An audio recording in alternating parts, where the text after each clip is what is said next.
Hi everybody. So my second round of Record Store Day purchases arrived about 10 minutes ago. So I'm going to show you what I picked up. I think I mentioned last time that I bought a bunch from the In Groove, which is a record store in Phoenix, Arizona. Bought a bunch online and they've just arrived. So I am going to cover these purchases as well as some other recent record purchases in the last few weeks that I've picked up, and then I will get back with a record that I wish more people knew about. I know I promised also that I'm going to be doing giveaways, and I am. I will start with those next video. I think I also mentioned going on the road for a bit.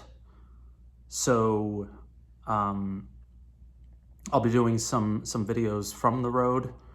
The dog is staying here, which I think I mentioned, so he'll be taken care of. And I will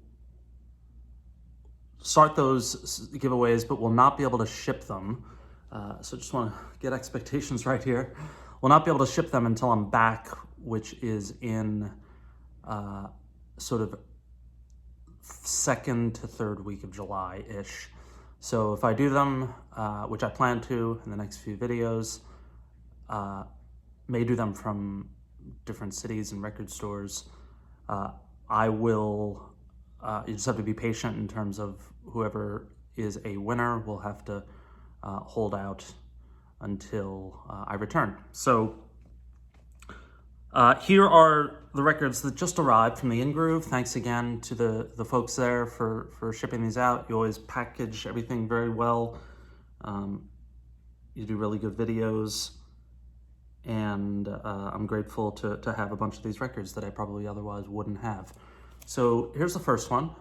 This is sorry for the sun. It's a bright time here, bright time of day. This is the Other Music soundtrack from the movie. I had to pick this up. I used to go to Other Music regularly when I lived in New York. This has some great performances on it. Neutral Milk Hotel, Animal Collective, Sharon Van Etten, Yola Tango, Bill Callahan, a lot of my favorites. This documentary I liked, and they did share some of this, but I'm going to be honest, Other Music was a tough place to go to. And I say that as much as I loved this record store, and I didn't go there regularly. I went to Sounds, which was on St. Mark's. I went there a lot more because I found them to be much more welcoming. Other Music had that sort of, that high fidelity edge to it. And I remember I just felt a little intimidated there. And that's probably partially just my own insecurity around thinking that I didn't know enough about music. But Other Music was a place for hardcore music fans to go. And I didn't think I measured up back then. So again, it very well may have just been in my head. But other friends of mine felt the same way. I'm not going to say they were mean, they weren't, but it was a tough crowd sometimes.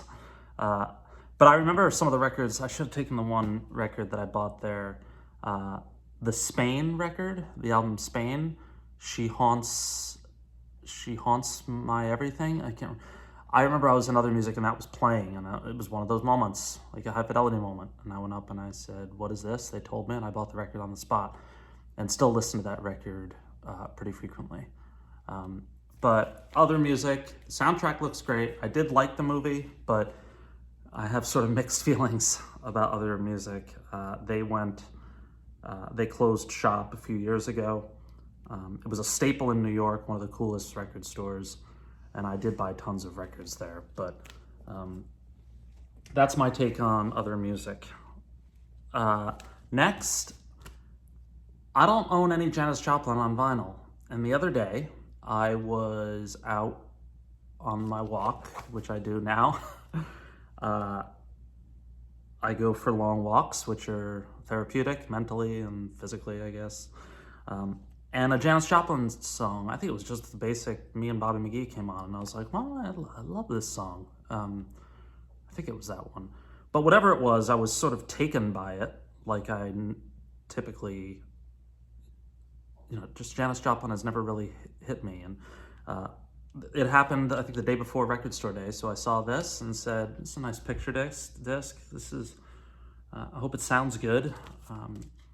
And if I'm not mistaken, it was only $26. So Janis Joplin, Pearl. I'm gonna spin this today. So Janis Joplin has moved into the collection. This was a random buy. I think I read a review and it looked like something worth checking out. Jimmy Sweeney. The album is called Without You. This was a Record Store Day release, as are all of these that I'm mentioning right now.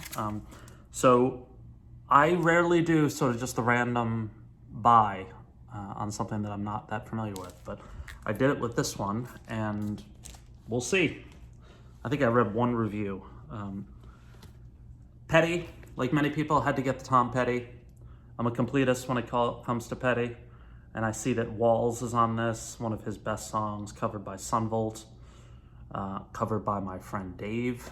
He does a fantastic cover of Walls. I think it's better than the original, which you can't find anywhere. He doesn't have any records out. He should. So this is Angel Dream, the 25th anniversary reimagined release from the movie She's the One.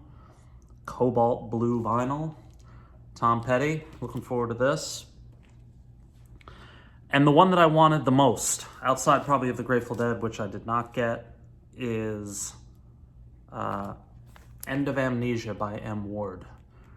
I used to absolutely love M. Ward. Still like him a lot. Don't listen to him nearly as much as I used to, but I remember adoring this record. Probably maybe after it came out. I don't know. 2001, that sounds about right. I remember I listened to it a lot when I first moved to the Bay Area. And this is just a fantastic record. And it looks like it's a gatefold. So this was my must-have Record Store Day turn one. And that's it. That wraps up Record Store Day for me. But I have 5 or 6 other records that I bought. And let's just show you what those are. Got this last week. I'm trying to up my David Bowie collection, but sort of just wanted a greatest hits type Bowie collection. So I picked this up. It's $40. 180 gram, includes some Prince. I haven't opened it yet, but it's got all the classics: Under Pressure, Changes, Young Americans, Starman, Space Oddity, Ziggy Stardust. I hope it sounds good. And they sold me on this. Came out, looks like 2016 on Sony. So we'll give this a spin. Next one is random, and I may take heat from the record collector community. This is an unofficial Neil Young release. So if Neil is watching this, apologies.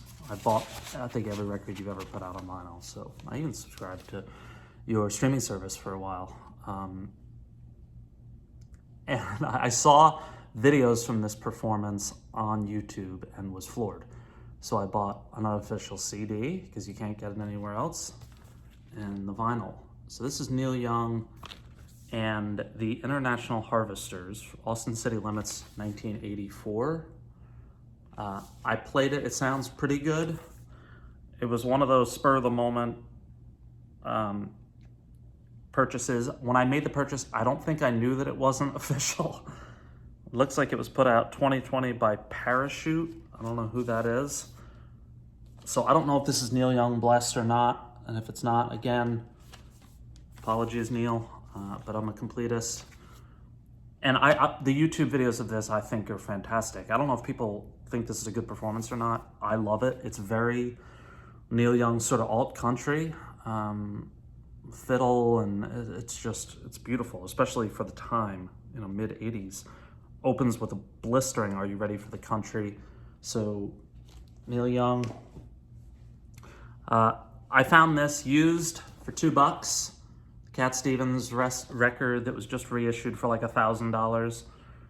Mona Bone Jacon, I don't know how you pronounce that, has some of his classics, especially Trouble, which is just an incredible record. This was owned by Kathy Perry, whoever that is. Maybe Katy Perry owned this before me. $2. Can't beat it. This is a band that I recently discovered and heard the title track from this album and absolutely loved it. Bonnie Light Horseman. Came out, I think, last year. I think it's 2020. But it's got all sorts of guests. Justin Vernon, Aaron Dessner. Is that the guy from The National? I'm not positive. But I read about this right after I heard the title track, which I absolutely loved, and picked it up. And my last one, before a record I wish more people knew about, is going to be one of my giveaways, because I accidentally ordered this twice. And that is this one, Ray Charles, Genius plus Soul equals Jazz. I'm not doing it as a giveaway yet because I need to figure out the format of how I'm going to do this. It's going to be ask a question and you have to answer in the comments. I don't know. I'll mull that over the next few days, but I have 2 copies of this, so one of these will be going up as a giveaway. I think it'll, it might be this one. But this is an Impulse release from Acoustic Sounds, so it's a nice grab for whoever ends up getting it. I'm not going to promise that every one of these giveaways is going to be as good as this, meaning a phenomenal artist. Well, I hope they're all good artists, but a reissue of what should be great quality. But coming soon, that will be a giveaway, so tune in. And finally, a record I wish more people knew about. This is the first record that I'm pulling from my brother's collection. And this is a record that he absolutely loved. I could tell, I'm going to leave a little bit of the story out because it's a little bit personal in a good way, but let's just let that be. This is Barbara Manning's One Perfect Green Blanket. My brother's favorite artist, Barbara Manning, was right near the top, if not at the top. He absolutely adored her records. They became friends. She will actually be performing at his memorial. So he used to play this record for me all the time. The song Sympathy Wreath is just perfection. And I want him to know that I will treasure this record. It'll be put in a good spot. I'll get a good plastic on it. I still haven't gone through all of his records.